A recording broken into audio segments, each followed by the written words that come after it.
सब हम प्रदान करेंगे। ऐसे महान वक्ता एवं संस्कृत अकादमी के माननीय निदेशक महोदय हमारे मध्य उपस्थित हैं। मुख्य अतिथि के रूप में हम आपको बारंबार प्रणाम करते हैं। आपको यहाँ क्षेत्रीय जनता और अपनी सबकी ओर से आपका बारंबार स्वागत करते हैं, अभिनंदन करते हैं।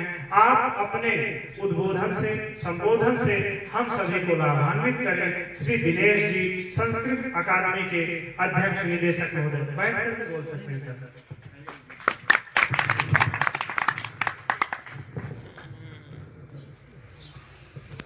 मूकं करोति वाचालं पङ्गुं लङ्घयते गिरिं यत्कृपातमहं वन्दे परमानन्दमाधवम्। गुरुर्ब्रह्मा गुरुर्विष्णु गुरुर्देवो महेश्वरः गुरु साक्षात् परब्रह्म तस्मै श्री गुरु। अंतिम वक्ता की जो स्थिति होती है आपको पता ही है, और मेरा बहुत बड़ा सौभाग्य है कि महान संतों के मध्य में आज मुझे आशीर्वाद देने का मौका मिला। तो मंचासीन हमारे परमात्मा के प्रतिनिधि स्वरूप में सभी संतों को श्री चरणों में मस्तिष्क सहित प्रणाम करता हूँ, अभिवादन करता हूँ, अभिनंदन करता हूँ। और यहाँ पर बैठी हुई मातृशक्ति और अपने साथियों को प्रणाम करता हूँ, आपका स्वागत करता हूँ। अकादमी की ओर से मैं आपके लिए शुक्रिया अदा करता हूँ कि आपने मुझे यहाँ दर्शन, आप लोगों के दर्शन मुझे हुए, उसके लिए आप धन्यवाद के पात्र हैं। अशोक जी के माध्यम से मुझे पता चला कि यहाँ पर करपात्री जी महाराज की परंपरा में एक कार्यक्रम आयोजित होता है। मुझे मेरे पिता ने बड़ी चर्चा करते थे। जब मैं संस्कृत पढ़ता था, मैं घर ही पढ़ता था। बाएं पक्ष में एक अच्छा काम हुआ, हमारे मामा जी बैठे हुए यादव से शास्त्री, तो वो बताते थे। तो मैंने उनसे पूछा कि करपात्री क्या नाम क्या होता है, इसका विश्लेषण क्या होता है। तो मुझे आज भी याद है, वो तो अब नहीं है इस दुनिया में। उन्होंने मुझे बताया, करऊ एवं पात्र यस्य, हाथ ही जिसके पात्र है। फिर मेरी और जिज्ञासा बढ़ी, तो उन्होंने बताया कि करपात्री जी महाराज वो धर्म सम्राट है, कोई विकल्प नहीं है उन महान संत का। आज की दुनिया में हमें तसल्ली नहीं है, जाते हैं, गाड़ी भी हो, घोड़ा भी हो, सब कुछ हो, परिवार अच्छा हो। मैं तो बिना नियम कानून के, मुझे आचार्य जी ने आदेश दिया कुछ कहने के लिए, महान मैं तो इनकी बात सुन रहा था और कुछ पूछ भी रहा था कि मैं आपकी तरह कैसे बन सकता हूँ, ये तेरी विद्वत्ता मैं कैसे ग्रहण कर सकता हूँ। और समय होगा तो ये मेरा वादा है, आपको अकादमी में जरूर बुलाएंगे, आपको सुनेंगे भी और आपके विचारों के लिए। और मैं बाद में कभी भूल जाऊँ, संस्कृत अकादमी से इस कार्यक्रम में ही नहीं, संतों की सेवा के लिए या इस संस्था की सेवा के लिए आप आंख बंद करके जो मुझे निर्देश देंगे, चाहे वो अकादमी का हो ना हो, लेकिन मैं इस महान यज्ञ की एक छोटी सी आहुति बनने का प्रयास करूंगा। क्योंकि तो मैंने उन्हें बताया, मेरे पिता ने फिर पूछा, मैंने उनसे पूछा कि चलो ये मेरे समझ में नहीं आया। तब मैं शास्त्री के कोर्स कर रहा था, संस्कृत भी ज्यादा नहीं आती थी, घर से ही पढ़ा, और थोड़ा सा मेरा सौभाग्य 2 महीने में बहुवाला रहा, लेकिन बहुवाला से भी मैं भाग गया यहाँ से, मन नहीं लगा, घर चला गया। तो फिर मुझे घर पे ही पढ़ाया। और उस परंपरा में मैंने, जब उन्होंने बताया कि हाथी उनके पात्र थे, कि वो 5 घर जाते, 2 घर जाते, और हाथ में जो भोजन मिला उसी से संतुष्ट हो गए। उसके बाद फिर सृष्टि की और समाज की सेवा में लगे। मेरे ख्याल से विश्व में ऐसा महान संत तो न भूतो न भविष्य संभव ही नहीं।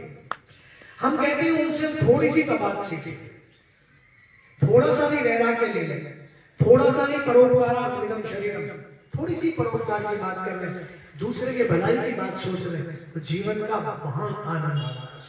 आप करके देखें, कभी दूसरे की तकलीफ समझ के देखें। मैं दुर्भाग्य से इस पलवल जिले में भी 8-9 महीने मुझे जिला शिक्षा अधिकारी के रूप में अतिरिक्त प्रभाग के रूप में मुझे काम करने का मौका मिला।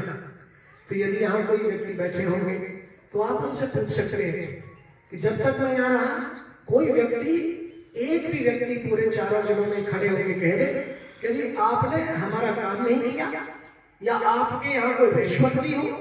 हमारा आज भी वादा है कि यदि जीवन में 1 रुपए की रिश्वत नहीं दे तो परिवार नष्ट हो जाएगा।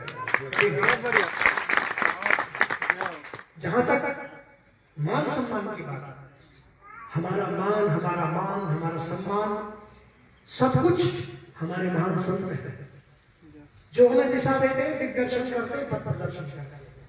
वरना तो मनुष्य के पास तो है ही कुछ भी नहीं। इनकी आवाज में भगवान का स्वरूप है और जिनको साक्षात आशीर्वाद मिल जाए तो उसकी परिकल्पना भी नहीं की जा सकती। तो ऐसे करपात्री महाराज जी जिन्होंने कोई भजन भोजन की कोई परवाह ना करके जो मिल गया उसी में संतोष परम सुखम, ये वहीं से आई हुई आवाज है।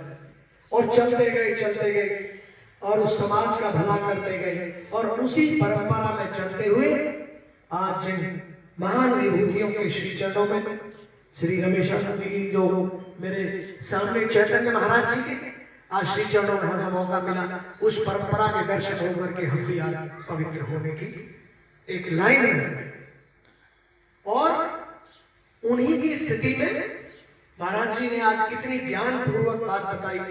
लेकिन समस्या ये है कि जब तक हम यहाँ रहते हैं तब तक तो मन बना रहता है और जब भी इस द्वार से बाहर जाते हैं फिर इसी स्थिति में चले जाते हैं। मैं आपको ईमानदारी से बता देता हूँ, मुझे बहुत अच्छी बात यहाँ लगी, मान सम्मान की जो बात है। व्यक्ति जब सम्मान का भूखा हो जाता है तो जीवन में उसका पतन निश्चित है। अब आप यूँ कहोगे जी आप बड़े बड़े भाषण झाड़ रहे हो, मैं आप भी बता दूं, मैंने पूरी नौकरी में कहीं सम्मान प्राप्त नहीं किया। कोई व्यक्ति बताए मैंने कोई गोल्ड मेडल लिया, सरकार ने मुझे खूब कहा भाई आप काम करते हो ये भेजो। मुझे पता है जब व्यक्ति को सम्मान लगातार मिलना शुरू हो जाता है और एक स्थान पर यदि उसको सम्मान नहीं मिला तो व्यक्ति वहीं से उसका विनाश निश्चित है, अहंकार का जन्म हो जाता है, जहां तक मैं समझता हूं। और उस अहंकार में वो खत्म हो जाता है। और मैं आज तक भी इस परंपरा से कई किलोमीटर दूर हूं। मेरे जीवन में खूब कार्यक्रम हुए, पलवल में पूरी नौकरी में कार्यक्रम हुए। मैंने गुरुजी जीवन में माला ही नहीं डलवाई, केवल इसलिए माला तो संतों के लिए, वो भगवान का स्वरूप है, हमारे लिए किस तरह की माला। हम तो करने वाले लोग हैं, हमें काम करने वाले लोग हैं। माला वही शोभा देती है जहां माला का पात्र व्यक्तित्व होता है। हम माला के पात्र व्यक्तित्व नहीं। हमें पता है, किसी ने पूछा कि भाई ये माला इतनी सुंदर होती है और गले में जब इसको डालते हैं, वैसे इसको उर्दू में शायद हार कह देते हैं, हिंदी में भी प्रयोग कर लेते हैं, इस हार को जीतने वाले गले में डाल देते हैं, क्या बल की बात है बताइए। बड़ा प्रश्न कठिन था, तो उन्होंने कहा कि इसलिए कि इसको ये एहसास रहता है तो हार भी सकता है कभी न कभी। तो इस प्रकार से मेरा बहुत सरल निवेदन ये है, जहां तक हमारी मातृशक्ति बैठे यहाँ मैं थोड़ी सी एक जरूर बात करूंगा। वैसे तो संत समाज ने जो आपको निर्देश दिया, मेरी क्या औकात है जो मैं आपको कोई बताऊंगा, लेकिन मैं तो अनुभव के आधार पर, पूरे जीवन में अनुभव के आधार पर आज तक मैं चला। पारिवारिक विघटन आ जाते हैं हमारे जीवन में, कोई घर ऐसा नहीं बचता जहां पर दिक्कत नहीं होती। वहां ये हमारे जो संत समाज के लोगों का निर्देश है वो वहां का है। और वहीं से आप कहीं चले जाओ, इस बात को कहीं घटा देना, यही अहंकार पैदा होती। घर में चले जाओ, यदि उसकी पुत्र वधू उसने कोई ठीक ढंग से काम नहीं किया तो मेरे से नहीं पूछिए, मेरे से पूछनी चाहिए। और थोड़े आगे बढ़ते हैं, कहने का आशय यह है कि एक क्षण भी यदि किसी की बात में कभी आ गई, विवाह के विवाह नष्ट हो जाते हैं। मैं नहीं जाऊंगा इसकी शादी में क्योंकि मेरे को बुलाया नहीं, मुझे पूछा नहीं। ये प्रैक्टिकल बात है। मैं ये कहता हूं आपकी कोई बुलाए नहीं बुलाए, अरे ईश्वर का मौका है, ईश्वर का मौका दिया तो जाइए। मैं जीवन में नहीं रुसा सकता। यहाँ का कार्यक्रम तो मेरे लिए इतना बड़ा आशीर्वाद था मुझे अशोक जी ने कहा। मैं बोला आकाश भी कहीं जाओ कुछ भी जाओ बचाऊंगा जरूर। हालांकि मेरे को सरकार ने वो मिल गई, मैं जाऊंगा वहां, क्योंकि मैं सेवा में तोली हूं। तो सेवा के लिए तुमने सामाजिक मौका दे रखा, जहां मेरी इच्छा करेगी मुझे कुछ मिलेगा मैं वहां जाऊंगा। मुझे संत समाज के श्री चरणों से बड़ा प्रतिफल कहाँ मिल सकता है, मातृशक्ति के दर्शन के ऐसा शुभ अवसर कहाँ मिल सकता है। तो मैंने चुना मैं यहाँ। मेरा आपसे जो निवेदन है वो ये है कि जो अहंकार है वो हर कदम पे है आपके पास, कहीं भी चले जाओ, आप बस में बैठो, घर जाओ, रिश्तेदारी में जाओ, कहीं चले जाओ, सब जगह चुरा रहता, पीछा नहीं छोड़ता। लेकिन आप ये मान के चलिए कि ये भगवान ने स्क्रिप्ट लिखी हुई है, जैसे जैसे वो कहता रहता वैसे वैसे चलते रहो। जब हम कुदरत की किसी भी शक्ति का विरोध करते हैं तब हमारा कष्ट शुरू हो जाता है। मैं आज अभी गुरु जी को बता रहा था कि मुझे आज एक ऐसे बच्चा, वो लेक्चरर है फिजिक्स का, उसने इतनी बड़ी बात बताई मुझे आज कि जो हमारे ऋषि महर्षि जिनके प्रति स्वरूप में लोग बैठे हैं, इन्होंने हजारों करोड़ों वर्ष पहले वो विज्ञान लिख दी थी जिसके बारे में आप मान कर रहे। जो यहाँ पढ़े लिखे लोग बैठे हैं वो देखे, नासा जो है वो 50 वर्ष से आया है, और हमारे ऋषि महर्षियों ने ग्रह नक्षत्रों की चर्चा हजारों करोड़ों साल पहले कर दी थी। किस दिन हमारा ग्रहण होगा, कब सूर्य ग्रहण होगा, कब चंद्र ग्रहण होगा, ये बहुत पहले लिख दी थी नीचे बैठे हुए।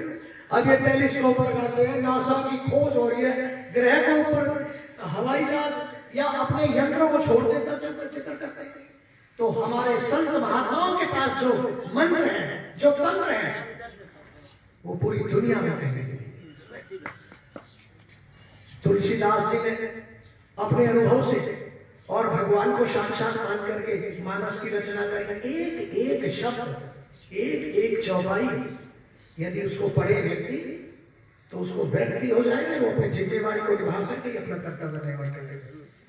गीता को हम देखें, उसमें मेरे ख्याल से गीता जैसा वैज्ञानिक ग्रंथ नहीं, आप उसकी कोई भी श्लोक देखें, कहीं भी देखें।